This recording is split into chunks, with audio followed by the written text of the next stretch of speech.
وہ مخلوق جس نے انسانیت کو بدل دیا۔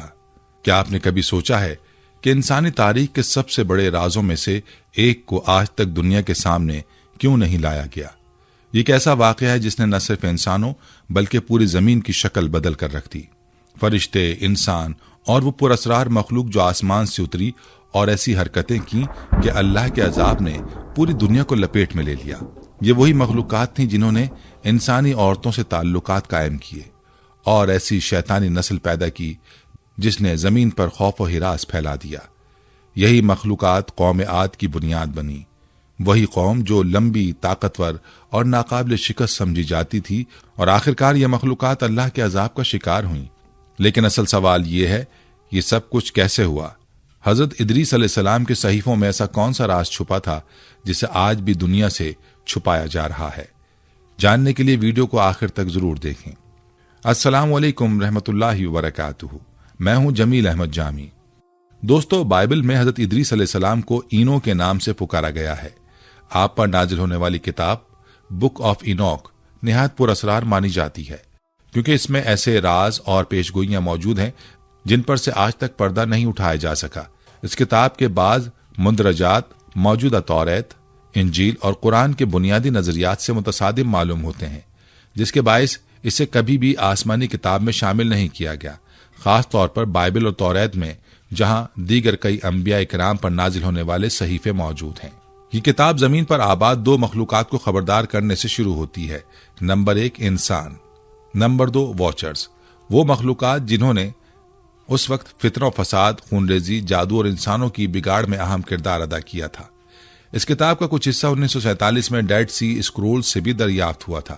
تقریباً 200 سال قبل یہ کتاب منظر عام پر آئی، لیکن مورخین کا ماننا ہے کہ یہ حضرت عیسیٰ علیہ السلام کی پیدائش سے بھی 200 سال پہلے کسی شخص نے لکھی تھی، یعنی اس کا اصل نسخہ موجود نہیں، بلکہ اسے حضرت ادریس علیہ السلام سے منسوب کر دیا گیا۔ اس کتاب کے مستند یا غیر مستند ہونے کی کوئی تصدیق نہیں کی جا سکتی۔ 100 عیسوی میں، یعنی حضرت عیسیٰ علیہ السلام کے آسمان پر اٹھائے جانے کے تقریباً 1 صدی بعد اسے توریت اور انجیل سے نکال دیا گیا۔ اس کی بنیادی وجہ یہ تھی کہ اس میں موجود پیشگوئیوں کا نہ تو کلیسا یعنی چرچ کے پاس کوئی جواب تھا اور نہ ہی یہودی علماء کے پاس، جبکہ اس وقت اسلام بھی ظاہر نہیں ہوا تھا۔ قرآن کریم میں حضرت ادریس علیہ السلام کا ذکر 2 مقامات پر آیا ہے۔ نمبر 1 سورہ مریم آیت نمبر 55 میں، جہاں اللہ تعالیٰ نے انہیں سچا نبی قرار دیا ہے، اور نمبر 2 سورہ الانبیاء آیت نمبر 85-86 میں، جہاں انہیں حضرت اسماعیل علیہ السلام اور ذوالکفل علیہ السلام کے ساتھ صبر کرنے والا اور نیک بخت کہا گیا ہے۔ بائبل کے مطابق حضرت ادریس علیہ السلام کا نام جوک اینوک تھا، اور آپ حضرت آدم علیہ السلام کے تیسرے بیٹے شیس علیہ السلام کے فرزند انوش کی نسل سے تھے۔ آپ کے والد کا نام یارد تھا اور آپ کے ایک بیٹے کا نام متوشالح تھا۔ حضرت ادریس علیہ السلام حضرت نوح علیہ السلام کے پردادا تھے اور 365 سال کی عمر میں اپنے مادی جسم کے ساتھ آسمان پر اٹھا لیے گئے۔ آپ حضرت آدم علیہ السلام کے 500 سال بعد دنیا میں تشریف لائے اور 30 آسمانی صحیفے آپ پر نازل ہوئے۔ ان صحیفوں میں موجود معلومات 3000 سے 3500 قبل مسیح کی روایات سے ملتی جلتی پائی جاتی ہیں۔ حضرت عیسیٰ علیہ السلام کی پیدائش سے تقریباً 3500 سال پہلے کچھ مٹی کی تختیاں یا ٹیبلٹس دریافت ہوئیں، جنہیں سومیرین ٹیبلٹس کہا جاتا ہے۔ یہ تختیاں زیادہ تر موجودہ عراق اور اس کے آس پاس کے علاقوں سے ملی ہیں، کیونکہ سومیری تہذیب دنیا کی قدیم ترین تہذیبوں میں سے ایک سمجھی جاتی ہے اور اسے انتہائی ترقی یافتہ بھی قرار دیا جاتا ہے۔ یہی وہ قوم تھی جس نے لکھنے کے تصور کو پہلی بار متعارف کروایا تھا۔ ان سومیری تختیوں میں ایک نہایت دیو قامت انسانی مخلوق کا ذکر موجود ہے، جسے انوناکی کہا گیا ہے، جبکہ بک آف اینوک میں یہی مخلوق نیفیلیم کے نام سے درج ہے۔ بائبل کی پیدائش جینوسس میں حضرت ادریس علیہ السلام کے بارے میں ذکر ہے کہ وہ اللہ کی تلاش میں آسمانوں کی طرف نکلے اور اللہ نے انہیں وہیں روک لیا۔ قرآن کریم میں بھی یہی بات بیان کی گئی ہے، جس کے مطابق اللہ تعالیٰ نے حضرت ادریس علیہ السلام کو ایک بلند مقام پر اٹھا لیا۔ سفر معراج کے دوران نبی کریم صلی اللہ علیہ وآلہ وسلم کی چوتھے آسمان پر حضرت ادریس علیہ السلام سے ملاقات ہوئی۔ ابن کثیر کی قصص الانبیاء میں ایک واقعہ بیان کیا گیا ہے، جس میں حضرت ادریس علیہ السلام نے فرشتے سے اپنی بقیہ زندگی کے بارے میں جاننے کی خواہش کا اظہار کیا۔ جب وحی کا فرشتہ حضرت ادریس علیہ السلام کے پاس آیا تو انہوں نے اپنی خواہش ظاہر کی۔ یہ فرشتہ انہیں چوتھے آسمان پر لے کر ملک الموت کے پاس پہنچا۔ جب ملک الموت سے پوچھا گیا کہ حضرت ادریس علیہ السلام کہاں ہے تو جواب ملا، وہ میری پشت پر سوار ہیں۔ ये सुनकर मलकुल मौत हैरान हुआ और बोला, अल्लाह ने मुझे हुक्म दिया था कि हज़रत इदरीस अलैहिस्सलाम की रूह को चौथे आसमान पर कब्ज करना है, और मैं सोच रहा था कि कैसे मुमकिन होगा, क्योंकि वो तो जमीन पर मौजूद हैं। चुनाचे वहीं हज़रत इदरीस अलैहिस्सलाम की रूह कब्ज कर ली गई। यहाँ ये सवाल पैदा होता है कि एक इंसान का मादी जिस्म चौथे आसमान पर कैसे पहुंचा। कुरान हदीस के मुताबिक फरिश्ते जमीन और आसमान के दरमियान रोशनी की रफ्तार से सफर करते हैं, और हज़रत इदरीस अलैहिस्सलाम को भी उसी आसमानी रास्ते से गुजारा गया था। यही वो नुक्ता है जिस पर साजिशी नजरियात बहुत मशहूर हैं, जिनके मुताबिक अमेरिका ने इराक पर हमला सिर्फ तेल के हुसूल के लिए नहीं किया था, बल्कि उसके पीछे कुछ और वजूहात भी थीं। मुस्लिम दुनिया के इत्तेहाद की अदम मौजूदगी सिर्फ सियासी या समाजी वजूहात तक महदूद नहीं थी, बल्कि इसके पीछे सोमेरी तख्तियों का मामला भी था, यानी सोमेरियन टैबलेट्स का मामला भी था। ये कदीम तख्तियां बरतानिया और अमेरिका ले जाई गईं, जहां इनमें से ज्यादातर को अभी तक दुनिया के सामने नहीं लाया गया। जो थोड़ी बहुत मालूमात आम की गई हैं, उनमें से एक इराकी म्यूजियम में मौजूद है, जबकि बाकी को मगरबी ममालिक में महफूज रखा गया है। ये नजरिया भी पाया जाता है कि यही तख्तियां उन राजों को खोलने में मददगार साबित हो सकती हैं जो हजरत इदरीस अलैहिस्सलाम ने फरिश्ते के साथ आसमानों के सफर के दौरान देखे थे। हजरत इदरीस अलैहिस्सलाम का चौथे आसमान पर जाना ये एक निहायत आम नुक्ता है कि हजरत इदरीस अलैहिस्सलाम की रूह को चौथे आसमान पर कब्ज किया गया था। यानी अगर आज का इंसान किसी तरह उन आसमानी रास्तों को तलाश भी कर ले तो भी उसका मादे जिस्म उनकी शिद्दत को बर्दाश्त नहीं कर सकेगा। बुक ऑफ इनॉक में दर्ज है कि अल्लाह ने हजरत इदरीस अलैहिस्सलाम की आंखों से आसमान का पर्दा हटा दिया था ताकि वो अल्लाह की निशानियां देख सकें। इससे साबित होता है कि यह खास प्रोटोकॉल था जो अल्लाह ने सिर्फ हजरत इदरीस अलैहिस्सलाम को दिया था, न कि आम इंसानों को। अगर आज का इंसान इस राज को जान भी ले तब भी ये पर्दा उसके सामने मौजूद रहेगा, जैसे बाकी लोगों के लिए मौजूद है। ये पर्दा ब्लैक होल्स हो सकते हैं, कोई आसमानी दरवाजा या फिर कोई पुरअसरार पोर्टल। वल्लाह आलम। बुक ऑफ इनोक को 5 हिस्सों में तकसीम किया गया है, जिनमें कई हैरत अंगेज दावे शामिल हैं। इस किताब का पहला हिस्सा बुक ऑफ वॉचर्स कहलाता है, जो 300 कबल मसीह में लिखा गया था। इसके मुताबिक कुछ फरिश्ते, जिन्हें वॉचर्स कहा जाता है, हजरत इदरीस अलैहिस्सलाम के वालिद के जमाने में जमीन पर उतरे। ये फरिश्ते तादाद में 200 थे और वो एक पहाड़ पर इंसानी शक्ल में जाहिर हुए। उनके सरदार फरिश्ते ने बाकी 1999 फरिश्तों से ये वादा लिया कि वो सब मिलकर इंसानों की नस्ल को बिगाड़ेंगे और उन्हें मुख्तलिफ गुनाहों की तालीम देंगे।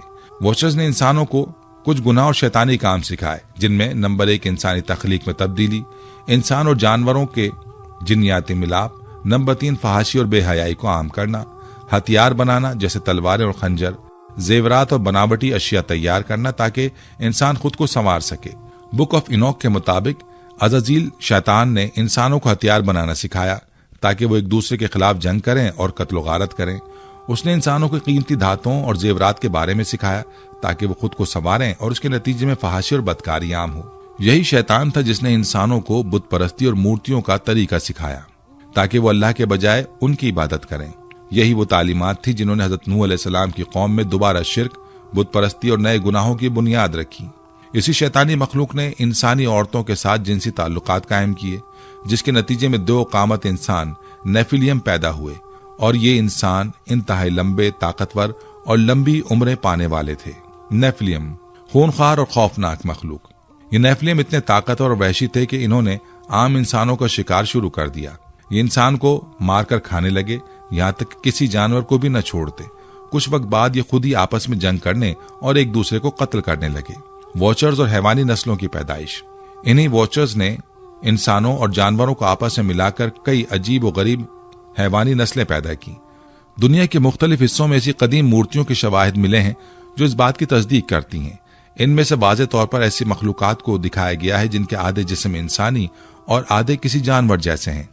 सवाल ये पैदा होता है कि 10,000 साल पहले के इंसानों को ये सब कैसे मालूम था। बुक ऑफ इनोक में यह बयान करदा वाकया गैर मंतकी क्यों है। बुक ऑफ इनोक में यह भी जिक्र किया गया है कि उन फरिश्तों ने इंसानी औरतों से ताल्लुक कायम किए, लेकिन यह तसव्वुर कुरान और सुन्नत के मुताबिक गैर मंतकी है, क्योंकि नंबर 1 फरिश्तों की कोई जिन्स नहीं होती, नंबर 2 फरिश्तों में मर्द या औरत का तसव्वुर नहीं पाया जाता, नंबर 3 यह खुसूसियत सिर्फ जिन्नात में मौजूद है जो इंसानों पर आशिक होकर उनसे ताल्लुकात कायम कर सकते हैं। लिहाजा ये तमाम दावे शैतान और शयातीन जिन्नात पर बिल्कुल फिट बैठते हैं, क्योंकि फरिश्ते अल्लाह की मखलूक हैं और कभी भी उसके हुक्म की नाफरमानी नहीं कर सकते। शैतान और उसके साथी जिन्नात ही वो मखलूक हैं जो इंसानों को गुमराह करती हैं। कौम आद और नेफिलियम की मुशाबिहत। कौम आद जो कि हज़रत नूह अलैहिस्सलाम की चौथी नस्ल से थी, खजूर के दरख्तों जितनी लंबी और ताकतवर थी। ये नेफिलिम की नस्ल की तरह लगते थे और इन पर अल्लाह का दर्दनाक अजाब आया क्योंकि वो अल्लाह के नाफरमान हो चुके थे। नेफिलिम जैसे 20 फीट लंबे इंसान बगैर किसी बड़े जिन्याती तगय्युर के पैदा हो जाएं, ये आज की जदीद साइंस के मुताबिक मुमकिन नहीं। कुरान करीम का वाज़ेह मौक़िफ़। कुरान इन तमाम दावों को वाज़ेह तौर पर रद्द कर देता है कि वॉचर्स का सरदार शैतान था और वो कोई फरिश्ता नहीं था बल्कि एक जिन था। फरिश्ते कभी अल्लाह के हुक्म से इन्हिराफ नहीं कर सकते। यही वजह है कि शैतान ही इंसानियत का सबसे बड़ा दुश्मन है क्योंकि वो खुद भी जिन था और इंसानों से अजली दुश्मनी रखता था। शैतान और उसके साथी जिन्नात या फरिश्ते, चूंकि फरिश्ते अल्लाह के हुक्म की नाफरमानी नहीं कर सकते, इसलिए ये तसव्वुर करना कि शैतान के साथ कुछ फरिश्ते भी गिरा दिए गए थे गैर मंतकी है। असल में वो सब जिन्नात ही थे जो शैतान के साथ जमीन पर भेजे गए। यहाँ तक का वाक़या कुछ मनगढ़ंत और तहरीफ शुदा मालूम होता है, लेकिन उसके बाद की तफसीलात कुछ हद तक मंतकी मालूम होती हैं क्योंकि जिन्नात और इंसानों के मेल जोल का तसव्वुर मुमकिन है। अगर किसी इंसान और जिन के दरमियान ताल्लुक कायम हो तो उससे ऐसी औलाद पैदा हो सकती है जो इंतहाई ताकतवर, कद्दावर और लंबी उम्र वाली हो। यही तसव्वुर बुक ऑफ इनोक में नेफिलिम के तौर पर बयान किया गया है और बाज नजरियात के मुताबिक कौम आद भी इन्हीं के नस्ल की बाक़ियात हो सकती हैं। कौम आद और हज़रत नूह अलैहिस्सलाम का तूफान। आखिरकार अल्लाह ताला ने दुनिया को उन अजीब व गरीब नस्लों से पाक करने के लिए कौम आद को हलाक किया और वो बाकी अजीब उल खलकत मखलूकात जो इंसानी और हैवानी जिन्याती तजुर्बात का शिकार हो चुकी थी, हज़रत नूह अलैहिस्सलाम के तूफान में मुकम्मल तौर पर खत्म कर दी गई। हज़रत नूह अलैहिस्सलाम की कश्ती में जानवरों का इंतखाब। बाइबल और कुरान में ये वाज़ेह बयान मौजूद है कि अल्लाह ने हज़रत नूह अलैहिस्सलाम को हुक्म दिया कि वो हर पाक और असल नस्ल वाले जानवरों के जोड़े को कश्ती में रखें।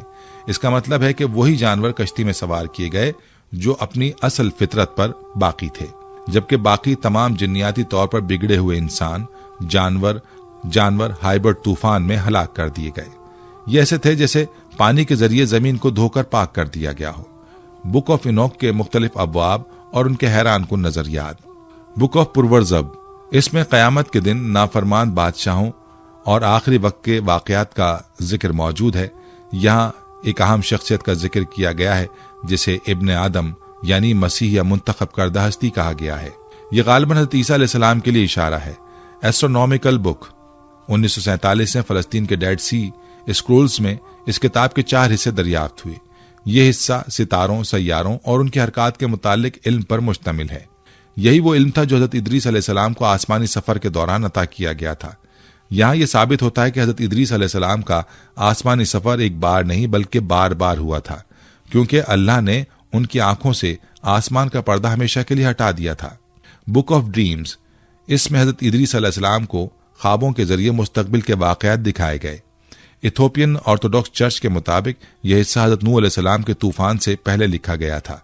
मैसेज ऑफ इनोक, माहिरीन के मुताबिक यह हिस्सा 170 से 200 क़ब्ल मसीह में लिखा गया था। इसमें दुनिया की तारीख को 10 अदवार में तकसीम किया गया है, जिनमें से 4 माजी और 3 मुस्तकबिल से मुताल्लिक हैं, नसीहतें और हिदायतें। यह हिस्सा हज़रत इदरीस अलैहिस्सलाम की अपने बेटे को नसीहतों पर मुश्तमिल है। उसके बाद के अबवाब में हिदायत और गुमराही के रास्ते और गुनाह के अंजाम के मुतालिक तफसीलात दी गई हैं। जन्नत और जहन्नुम का जिक्र, बुक ऑफ इनोक में जन्नत और जहन्नुम का तज़किरा भी मौजूद है। इसी हिस्से में हज़रत नूह अलैहिस्सलाम के तूफान का जिक्र एक पेशगोई के तौर पर किया गया है। उसका कुछ हिस्सा डेड सी स्क्रोल्स में भी दरियाफ्त हुआ था। कदीम आसमानी सहीफों की गुमशुदगी, हज़रत इदरीस अलैहिस्सलाम या इनसे पहले हज़रत शीस अलैहिस्सलाम और हज़रत आदम अलैहिस्सलाम पर नाजिल होने वाले सहीफों के बारे में आज कोई नहीं जानता कि वो कहाँ हैं, किस जबान में थे, और अगर आज के दौर में दरियाफ्त हो भी जाएं तो ये गारंटी नहीं दी जा सकती कि वो असल और मुस्तनिद हैं या तहरीफ शुदा। बुक ऑफ इनोक की सदाकत पर सवालिया निशान। जहां तक बुक ऑफ इनोक का ताल्लुक है तो उसका मौजूदा नुस्खा हज़रत ईसा अलैहिस्सलाम की पैदाइश से तकरीबन 200 साल पहले लिखा गया था। इसका मतलब ये नहीं कि मुकम्मल तौर पर दुरुस्त और सच पर मबनी है। इसके अंदर मौजूद कई दावे कुरान, तौरेत और इंजील की तालीमात के खिलाफ हैं। इसी वजह से इसे किसी इल्हामी सहीफे के तौर पर तस्लीम नहीं किया गया। कुरानी तालीमात और बुक ऑफ इनोक के नजरियात। लेकिन अगर हम इन वाक़यात को एक पहेली की तरह कुरान, तौरेत और इंजील की तालीमात के तनाजुर में देखें तो एक मुकम्मल टाइम लाइन हमारे सामने आती है।